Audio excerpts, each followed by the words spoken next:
Hi users, welcome to my channel learning with Khattak.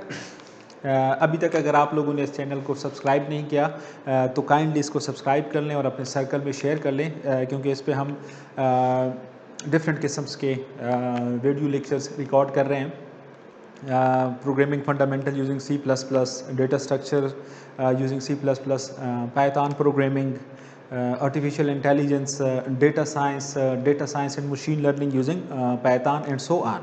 So it is requested कि अगर आप लोगों ने अभी तक इसको सब्सक्राइब नहीं किया तो काइंडली इसको सब्सक्राइब भी कर लें और शेयर भी कर लें। Okay, now come to the today topic. Last time हमने कपल ऑफ लेक्चर्स रिकॉर्ड किए बाइनरी क्लासिफिकेशंस प्रॉब्लम और मल्टी क्लासिफिकेशंस प्रॉब्लम्स को काफ़ी डिटेल से हमने देख लिया था। उसके अंदर फ़र्क भी हमने देख लिया था कि बाइनरी क्लासिफिकेशंस के अंदर हमारे पास दो क्लासेस होती हैं और मल्टी क्लासिफिकेशंस के अंदर हमारे पास मोर देन 2 क्लासेस होती हैं। बाइनरी क्लासिफिकेशंस के अंदर जो एग्जाम्पल होगा, जो इनपुट होगी, वो input this input definitely belong to one of the 2 classes.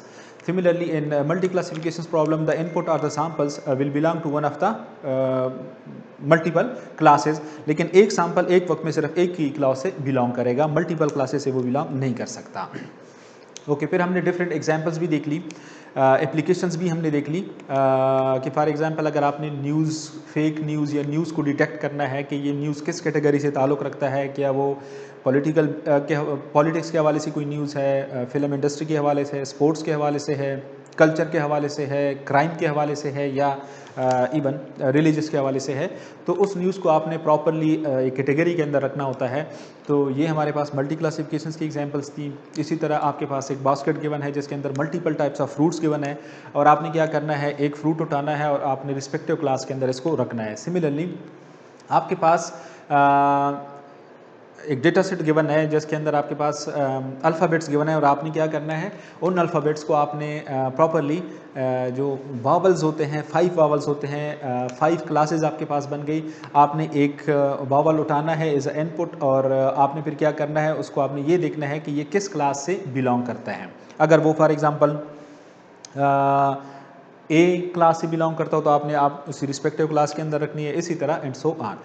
जो बाइनरी क्लासिफिकेशंस की हमारे पास एग्जांपल्स थी वो हमारे पास ईमेल डिटेक्शंस थी कि अगर आपके पास स्पैम ईमेल्स आती है या रेगुलर ईमेल्स आती है, आपने मेडिकली किसी बीमारी को डायग्नोस करना है, हार्ट पेशेंट को आप करते हैं कि जी अब पेशेंट है वो heart problem or not. Similarly market analysis के अंदर उसके अंदर आप एक बायर का एक नेचर देखते हैं कि वो जस्ट वेबसाइट को विज़िट करता है या कोई सेल और परचेज़ भी करता है। In the same way financial analysis, transaction analysis, जिसके अंदर आप ये देखना चाहते हैं कि जो ट्रांजैक्शन हो रही है वो फ्रॉडलेंट है या नॉन फ्रॉड, मीन्स इस ट्रांजैक्शन के अंदर कोई फ्रॉड हो रहा है या कोई फ्रॉड नहीं हो रहा, and so on. Multiple applications हैं। हम इसके पैरेलल कुछ वीडियोस बना रहे हैं जिसके अंदर बाइनरी क्लासिफिकेशंस को हम इम्प्लीमेंट कर रहे हैं डेटा साइंस एंड पाइथन के अंदर। सिमिलरली मल्टी क्लासिफिकेशंस प्रॉब्लम को भी हम ऑलरेडी इम्प्लीमेंट कर चुके हैं। आप लोग जो प्ले लिस्ट है मशीन लर्निंग इन डेटा साइंस प्ले लिस्ट, उसके अंदर ये सारी वीडियोस पड़ी हैं, अगर कोई वहाँ से देखना चाहता है तो आप लोग देख सकते हैं। सो आज हम ये देखना चाहते हैं, हम डेटा सेट्स की बार बार बात करते हैं, तो हम यहाँ पे देखना चाहते हैं कि जी डेटा सेट्स हमारे पास होता क्या है, डेटा सेट्स हमारे पास होता क्या है, और फिर उसके बाद हम ये देखते हैं कि बाइनरी क्लासिफिकेशन के लिए डेटा सेट किस किस्म का होता है और मल्टी क्लासिफिकेशन के लिए हमारे पास डेटा सेट किस किस्म का होता है। हमने लास्ट टाइम डेटा सेट्स बना भी लिया था कि डेटा सेट्स हमारे पास मोस्ट केसेस के अंदर रोज़ और कॉलम्स के फॉर्म के अंदर जो डेटा होता है उसको हम कहते हैं कि ये हमारे पास डेटा सेट्स हैं। सो ये मेरे पास एक डेटा सेट्स है in form of rows and columns. Rows and columns के अंदर ये मेरे पास है।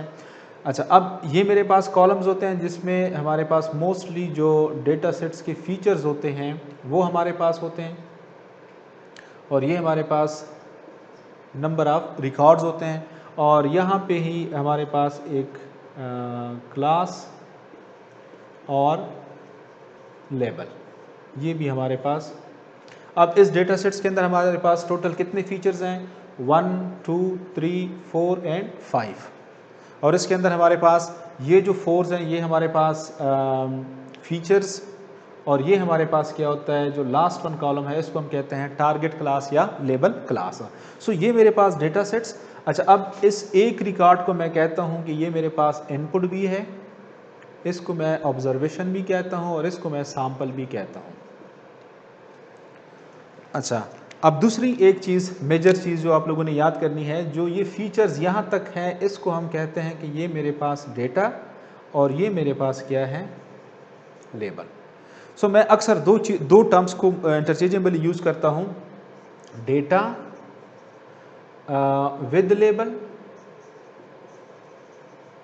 और data without label, data with label and data without label. Okay, so ये हमारे पास था सिंपल डेटा सेट्स। अब हम ये देखना चाहते हैं data sets for binary classification और data sets for multi classification. अच्छा, so ये तो मेरे पास ये चीज़ आ गई कि बाइनरी क्लासिफिकेशंस के लिए मेरे पास डेटा सेट किस तरह होगा और मल्टी क्लासिफिकेशन के लिए मेरे पास किस तरह होगा। फिर डेटा सेट्स के हमारे पास दो टाइप्स और भी आती हैं, एक बैलेंस डेटा सेट और एक हमारे पास imbalanced data set. Balance data set और इम्बैलेंस्ड डेटा सेट्स। अच्छा, अब बैलेंस्ड और इम्बैलेंस के अंदर फ़र्क क्या है बाइनरी क्लासिफिकेशंस के लिए और मल्टी क्लासिफिकेशंस के लिए, उसका हम फ़र्क देख लेते हैं दोनों की। ओके, सो सबसे पहले तो डेटा सेट्स, फॉर एग्जांपल मेरे पास एक डेटा सेट्स है, लेट्स सी, उस डेटा सेट्स के अंदर मैं कहता हूँ ओके, ये मेरे पास एक डेटा सेट्स है जिसके अंदर मेरे पास 100 सैंपल्स हैं, मेरे पास 100 सैंपल्स हैं। I am talking about the binary classification. मैं सबसे पहले बाइनरी क्लासिफिकेशंस की बात करता हूँ। ऑब्वियसली अगर मैं बाइनरी क्लासिफिकेशंस की बात करता हूँ तो इस डेटा सेट्स के अंदर मेरे पास कितनी क्लासेस होंगी, मेरे पास इसके अंदर 2 क्लासेस होंगी। नंबर ऑफ सैंपल्स मेरे पास कितनी है, 100। ओके, सो अगर मेरे पास, लेट सपोज मैं इसको कहता हूँ कि ये मेरे पास एक क्लास है 0 और एक क्लास है मेरे पास 1। सो अगर इसमें से 50 सैंपल्स बिलोंग करते हैं क्लास 0 से और 50 सैंपल्स बिलोंग करते हैं क्लास 1 से, तो इस किस्म के प्रॉब्लम को हम कहते हैं, या इस किस्म के डेटा सेट्स को हम कहते हैं balance data set. Balance data sets, हम इसको बैलेंस डेटा सेट्स क्यों कहते हैं, because the distribution of sample is equal. दोनों क्लासेस के अंदर देख लें, sample distribution are equal for both the classes. Class 0 contains 15 samples and class 1 contains 50 samples. So दोनों के अंदर सैंपल्स इक्वल्स हैं, so that's why I am calling it's a balance data sets.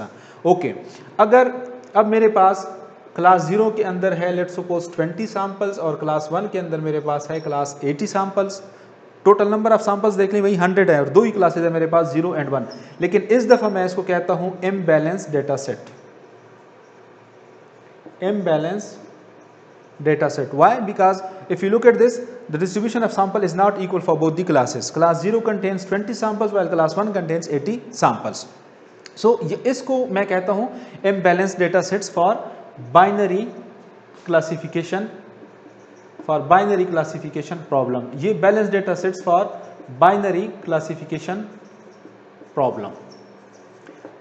हर वो बाइनरी प्रॉब्लम जिसके अंदर for example मेरे पास इस किस्म की डिस्ट्रीब्यूशन हो के हर एक क्लास के अंदर इक्वल नंबर ऑफ सैंपल्स हो, then we will call this data set is a balance data sets. If the distribution of sample is not equal for both the classes, then we will call it imbalanced data sets.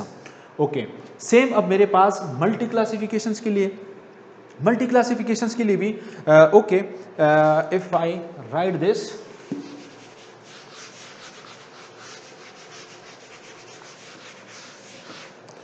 Again अगर मैं examples ले लूँ, वही basket वाली example ले लूँ कि मेरे पास उसके अंदर इस बास्केट के अंदर 100 फ्रूट्स हैं, 100 मेरे पास फ्रूट्स हैं। अच्छा, अब 100 मेरे पास फ्रूट्स हैं, वो सारे फ्रूट्स मेरे पास 3 कैटेगरी से, मतलब हर एक जो फ्रूट होगा यहाँ से वो किसी एक कैटेगरी से होगा। वो कैटेगरीज मेरे पास कौन सी हैं, एक कैटेगरी मेरे पास है एप्पल, इसको मैं डिनोट करता हूँ क्लास 0 से। सिमिलरली मेरे पास ऑरेंज, उसको मैं डिनोट करता हूँ क्लास 1 से, और एक मेरे पास है पियर्स, उसको मैं डिनोट करता हूँ क्लास 2 से। सो अब इसमें से जो भी मैं सैंपल उठाऊंगा वो इनमें से किसी एक क्लास से बिलोंग करेगा। ओके, लेट्स, मैं कहता हूँ कि मेरे पास टोटल इसके अंदर 200 फ्रूट्स हैं, 200 फ्रूट्स हैं, या लेट्स सपोज मैं कहता हूँ कि मेरे पास 150 फ्रूट्स हैं। अच्छा, अब अगर मेरे पास 150 जीरो क्लास के अंदर मेरे पास 50 सैंपल्स हों, 1 के अंदर मेरे पास 50 हों और 2 के अंदर मेरे पास 50 हों, तो इस किस्म के प्रॉब्लम को हम कहते हैं, या इस किस्म के डेटा सेट्स को हम कहते हैं balance data set for multi classification problem. MCP means multi classification problem. Okay, अगर मैं थोड़ा सा ये डिस्ट्रीब्यूशन चेंज कर लूँ कि क्लास 0 के अंदर मेरे पास लेट्स सपोज आ जाते हैं 20, क्लास 1 के अंदर मेरे पास आ जाते हैं 30 और क्लास 2 के अंदर मेरे पास आ जाते हैं 100 सैंपल्स। सो अब देख लें, यहाँ पे मेरे पास the distribution of samples are equal for all the 3 classes. Class 0 contains 50 samples, class 1, class 2। Similarly यहाँ पे अगर मैं देख लूँ तो क्लास 1 के अंदर मेरे पास 0 के अंदर मेरे पास 20, 30 और 100 सैंपल रिस्पेक्टिवली हैं। सो इसको मैं कहता हूँ कि ये मेरे पास क्या है, imbalanced data set for multi classification problem. So ये बड़े सिंपल अल्फाज के अंदर ये एक्सप्लेनेशन थी कि हमारे पास डेटा सेट बेसिकली 2 किस्म के होते हैं, balance data set, imbalance data sets. अच्छा, अब अगर ये मेरे पास आप लोग देख लें कि इस डेटा सेट्स के अंदर मेरे पास जो सैंपल्स हैं they are uniformly distributed over the classes, means हर एक क्लास के अंदर सेम नंबर ऑफ सैंपल्स हैं। यहाँ पे मेरे पास अगर आप लोग देख लें अनइक्वल डिस्ट्रीब्यूशन ऑफ सैंपल्स हैं।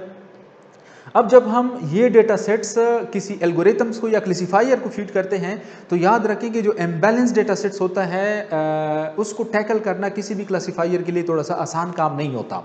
सो ओके, अभी तक हमने simply binary classification, multi classifications और डेटा सेट्स की बात की है। हमने अभी तक क्लासिफायर की बात ही नहीं की है कि हमारे पास किस किस्म के क्लासिफायर्स होते हैं, कौन कौन से क्लासिफायर्स हम देखते हैं। बाइनरी क्लासिफिकेशंस अगर हमने करनी हो, बाइनरी प्रॉब्लम अगर हमारे पास हो तो हमने उस पर किस किस्म का क्लासिफायर अप्लाई करना है, और इसी तरह अगर हमारे पास मल्टी क्लासिफिकेशंस प्रॉब्लम हो तो उस पर हमने किस किस्म का क्लासिफायर अप्लाई करना है। सो ये हम इंशाल्लाह अपने नेक्स्ट लेक्चर्स के अंदर देख लेंगे, different types of classifiers with respect to binary classification and multi classifications. So for the time being it's enough, thank you very much.